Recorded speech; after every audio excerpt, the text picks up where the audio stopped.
What's up, brave new world? It's Joshua again, here with a brand new video in which we are going to read a little bit of Reddit. Oh my god, I'm so original.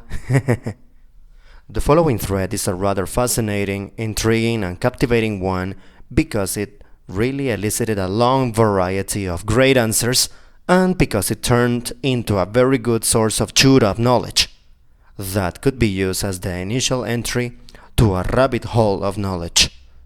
This could be considered a simplified history lesson, because precisely the main question does have this word on its title. I feel like information like this needs to be known by as many people as possible, because one cannot forget that whoever ignores their history is doomed to repeat it. Like my Finnish friend said, historia on mielenkiintoinen aihe.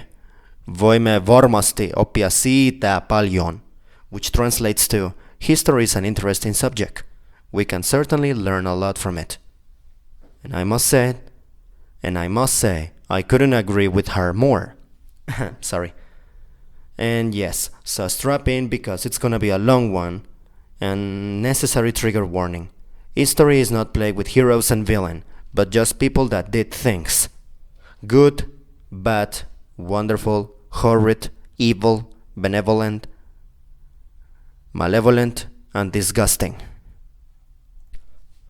Therefore, there might be mention of topics that could trigger certain people in the audience, such as murder, genocide, sexual assault, racism, discrimination, rape, treason, betrayal, hypocrisy, etc. I think that by mentioning the word with R, signifying sexual assault, this video wouldn't be monetized. However, that's the least of my concerns. Now, let's start. Without further ado, welcome to r/AskReddit, in which we ask and answer some of the most brain-boiling and thought-provoking questions. Today, there is a great thread that could be considered a simplified history lesson. The entry to the rabbit hole that introduces you to history as a bunch of gossip about horrible people doing horrible things. Today's topic is, what are some of the most evil political decisions in history? Let's start. This person says, probably the decisions of the Khmer Rouge.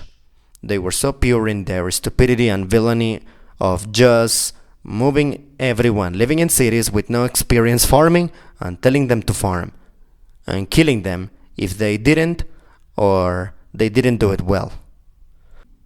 Then another person replies, oh, and Vietnam was sanctioned for getting rid of them. Like, hello, they really deserved it.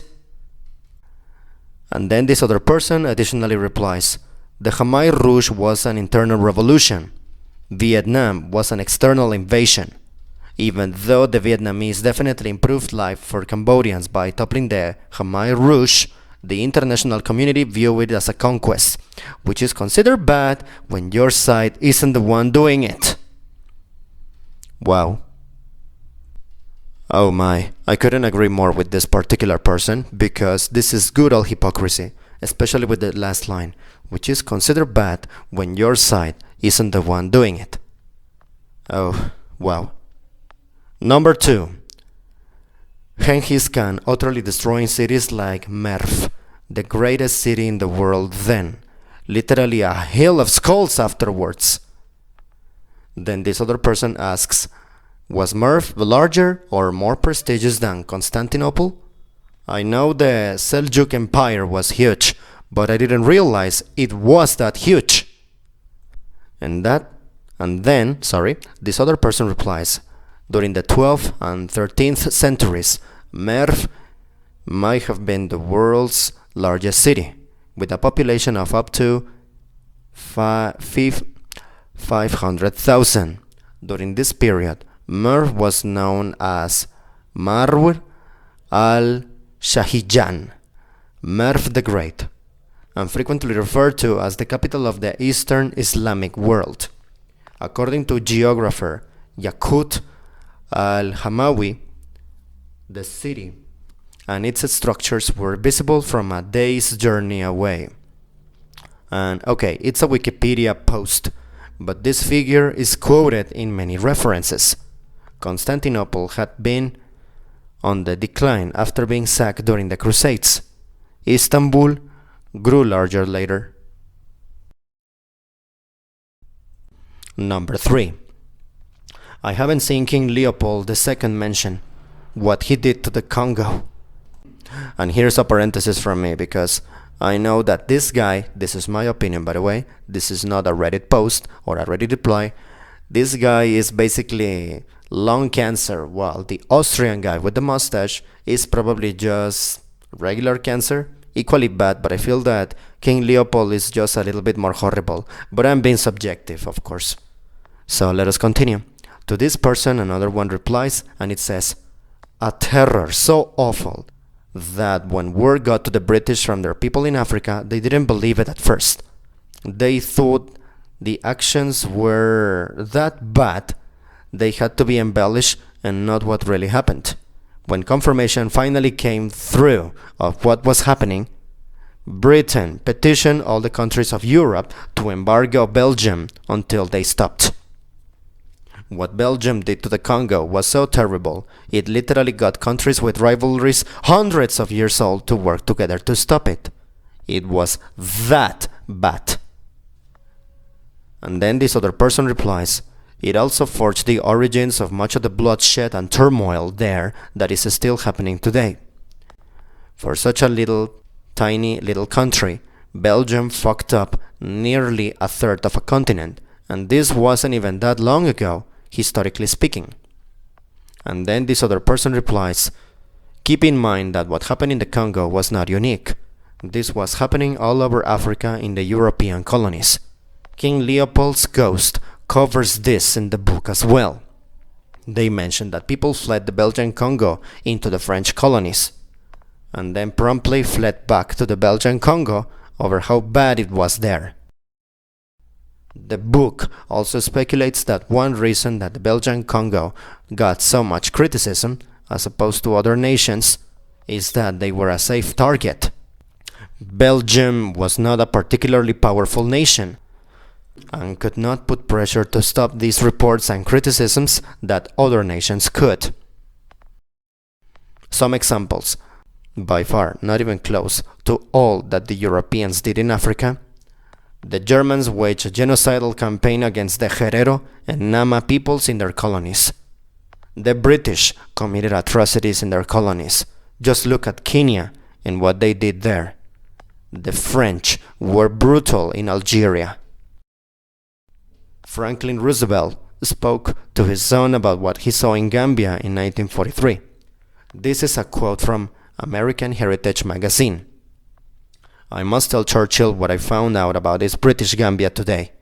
He told Eliot, this morning at about 8:30 we drove through Bathurst to the airfield. Eliot notes it was here that his parent began speaking with real feeling in his voice. The natives were just getting to work in racks, glum looking. They told us the natives would look happier around noontime, when the sun should have burned off the dew and the heat and the chill. I was told the prevailing wages for these men was 1 shilling 9 pence, less than 50 cents. An hour? Eliot asked. No, a day, 50 cents a day, besides which they were given half a cup of rice. Dirt, disease, very high mortality rate. I asked, life expectancy? You'd never guess what it is. 26 years.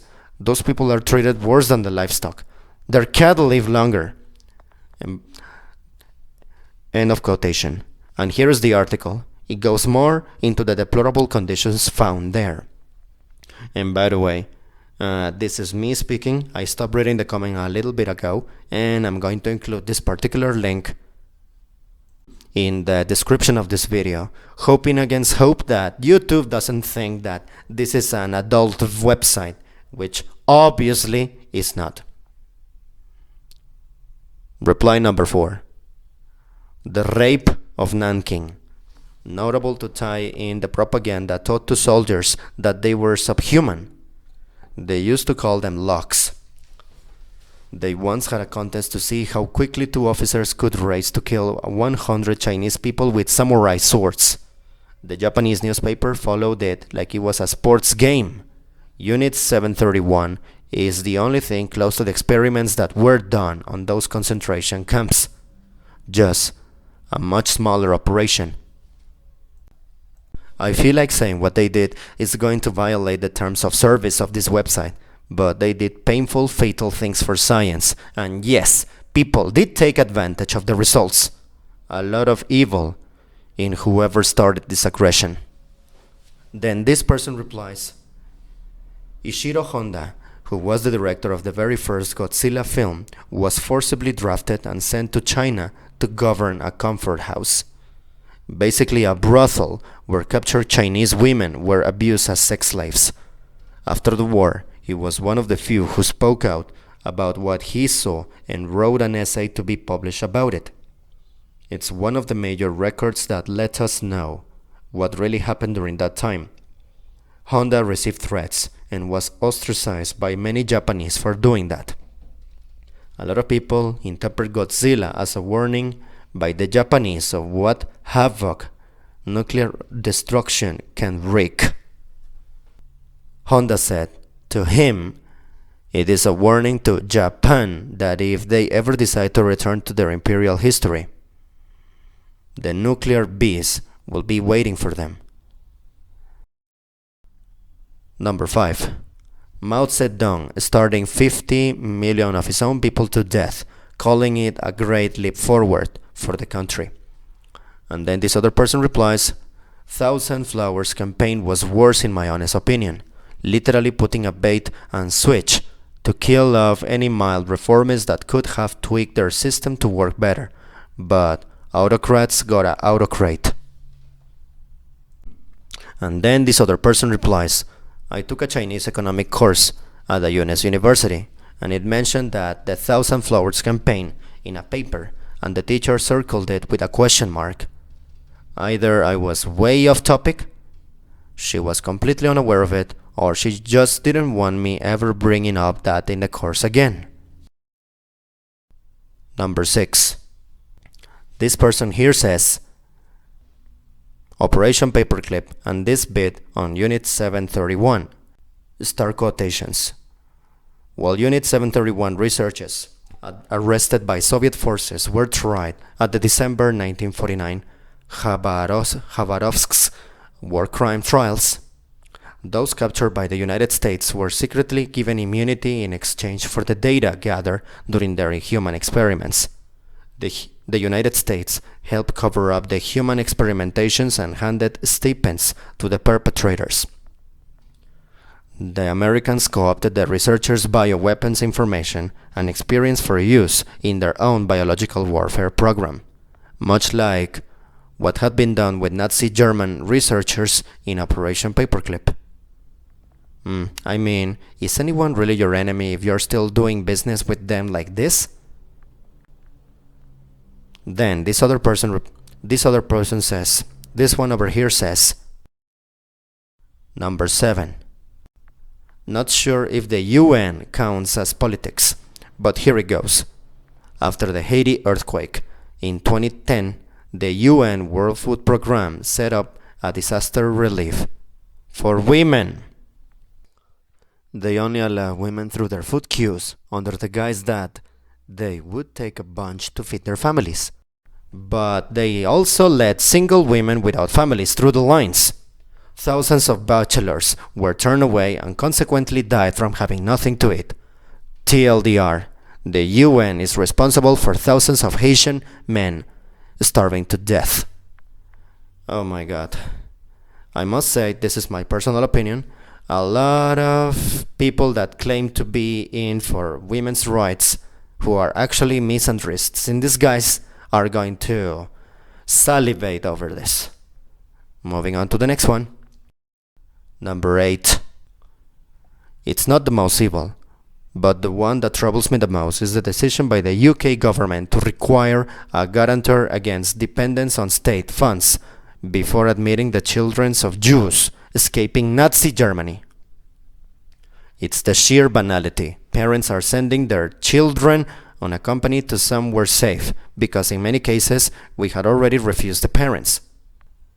And all we Brits were concerned about was it shouldn't mean higher taxes. Somehow it is portrayed as a good thing. What the Jews involved did was good. But the whole story portrays us Brits as bureaucratic self-interests. A case where we miss the opportunity to be the heroes we could have been and like to picture ourselves as. I can't help looking at the current performative policies of the UK Tory party over sending refugees to Rwanda and seeing the same banal evil. They pursue these policies instead of ones that might actually help, knowingly. Obviously, hindsight is a wonderful thing, but I also have gotten to see my life repeatedly enriched by the descendants of people who did escape the Nazi regime. Today's refugees are tomorrow's citizens, and we should treat them accordingly. Then into the next story, it goes like this. Number 9. When Zia-ul-Haq, the dictator of Pakistan, decided to reintroduce Sharia and convert Pakistan into a de facto theocracy.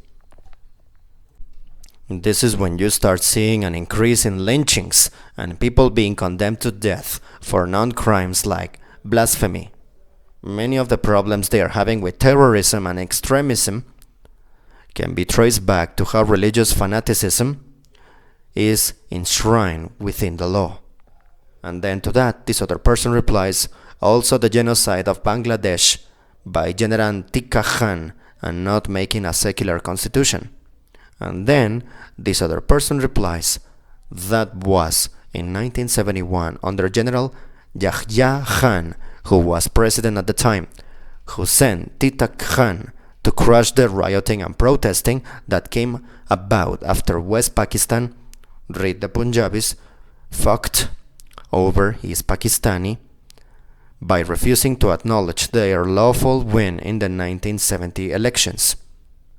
As far as Pakistan not making a secular constitution, that was something that happened right after the death of the founding of the country, Jinnah, in 1948.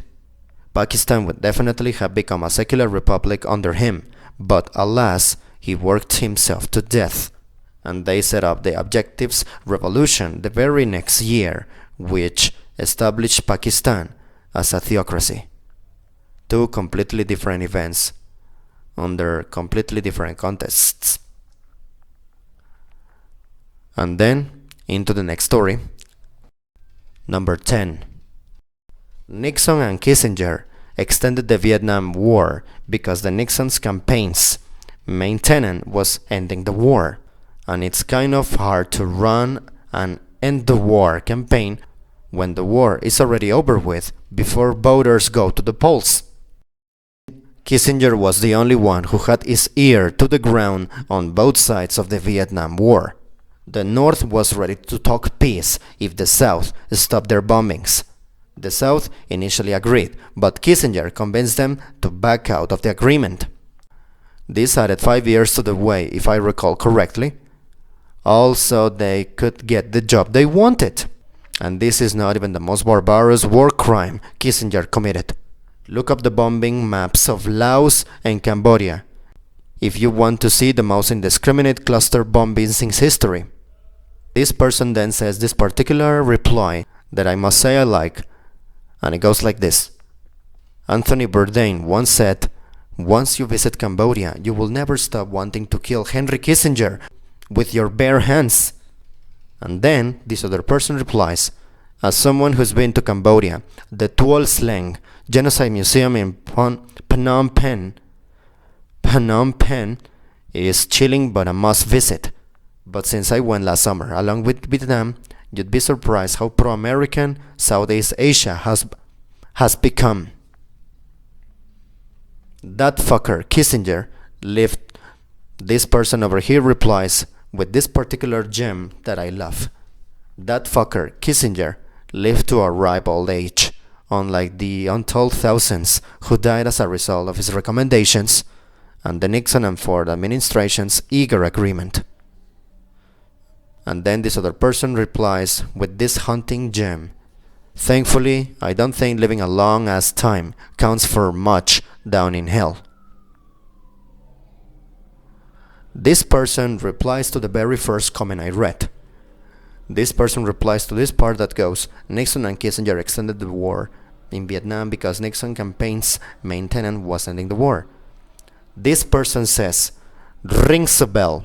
Something similar, something I read literally just yesterday. Something like, Senator McConnell says presidential candidate Trump asked him to kill any bills in the Senate that would improve immigration, so he could take credit for fixing it later, after, or if he got elected.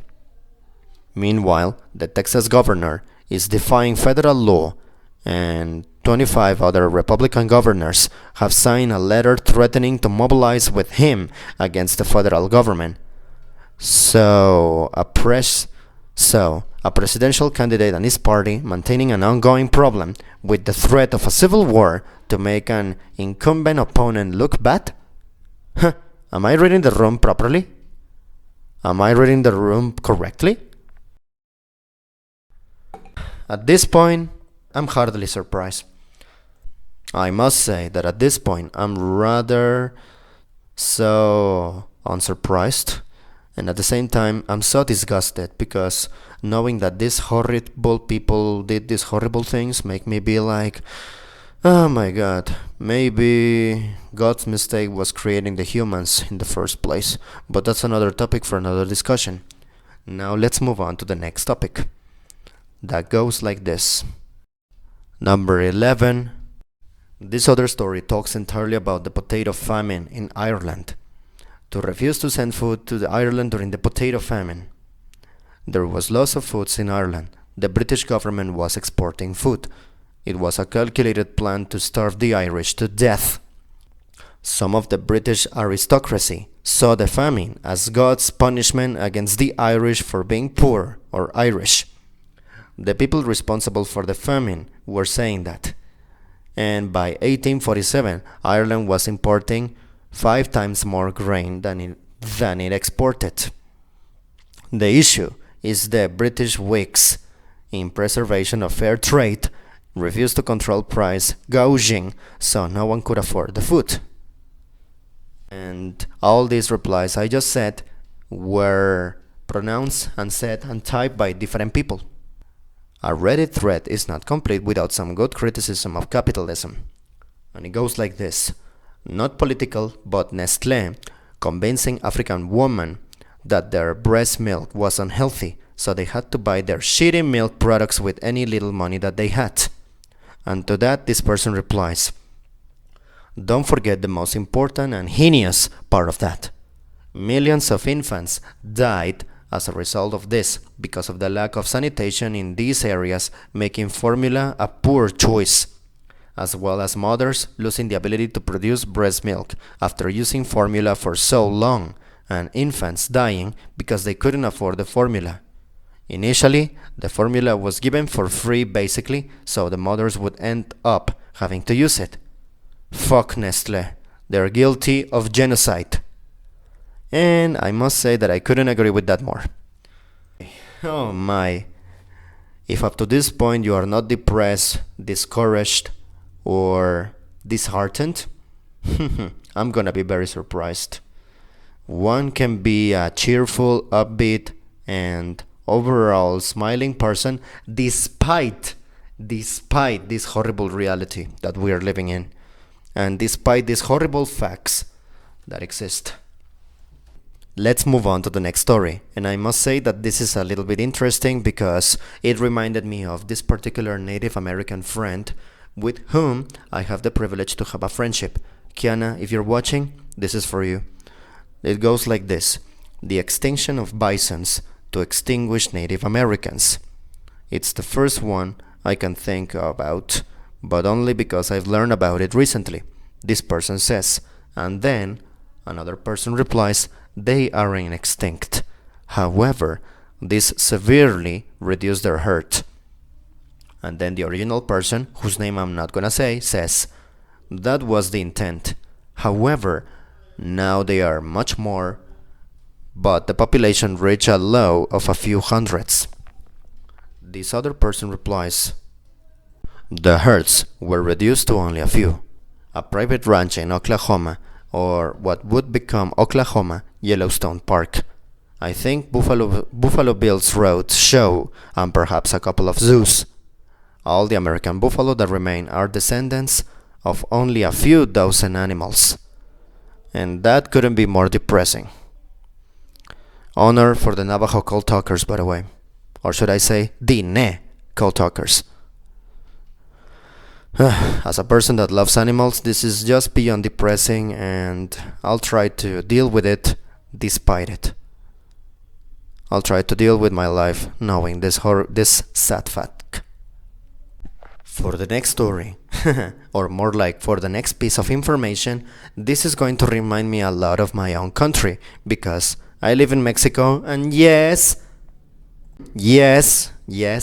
there is some kind of narco culture going on here. However, the following information, it's going to make a reference to Great Britain being one of the first drug dealers. Why? Because this person says, number 12, Britain forcing the Chinese to import vast amounts of opium, turning the Chinese population into addicts purely for profit. Also, the British promising Palestinian ground about the Arabs and the Jews because they needed their help. Fuck the trouble in the future that would cause. And then this other person replies, if I recall correctly, we turned China from one of the richest countries in the world to one full of junkies so we could get Hong Kong. Wow. This video is gonna be more than 20 minutes long by this point, so I'm gonna be surprised if anyone watching this is not depressed, angry, or triggered. And of course, a video about evil political decisions is not complete without the Holocaust, which a bunch of people say the Holocaust. Joseph Mengele, evil personified. Also, Reinhard Heydrich, one of the scariest monsters of history. The only silver lining is that he got the type of death that he deserved. Sadly, the reprisals at his death were utterly brutal. Ridiculous bravery from the people who took him out, though.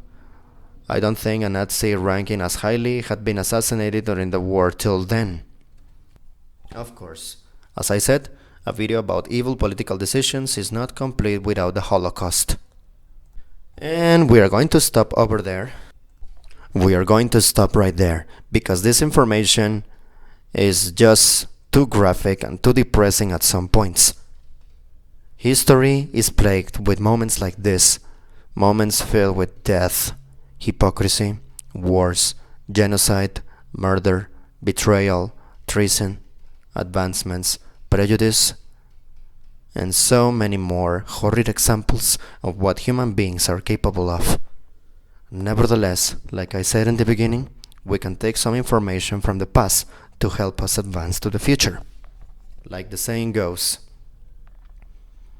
whoever doesn't know history is doomed to repeat it. Therefore, we indeed need to have memory and documentations of the past, so that mistakes from the past are not repeated in the future, such as genocide, discrimination, prejudice, and war. By the way, this one saying in Finnish would be Ne, jotka eivät tunne historiaansa, ovat tuomittuja toistamaan sitä. One can live a cheerful, upbeat, and easygoing life without ignoring or overlooking horrible things done by random horrible people, because one can learn from horrid human beings how not to be, thus becoming a better person. Thanks for watching, and may you have a pleasant day. Thanks.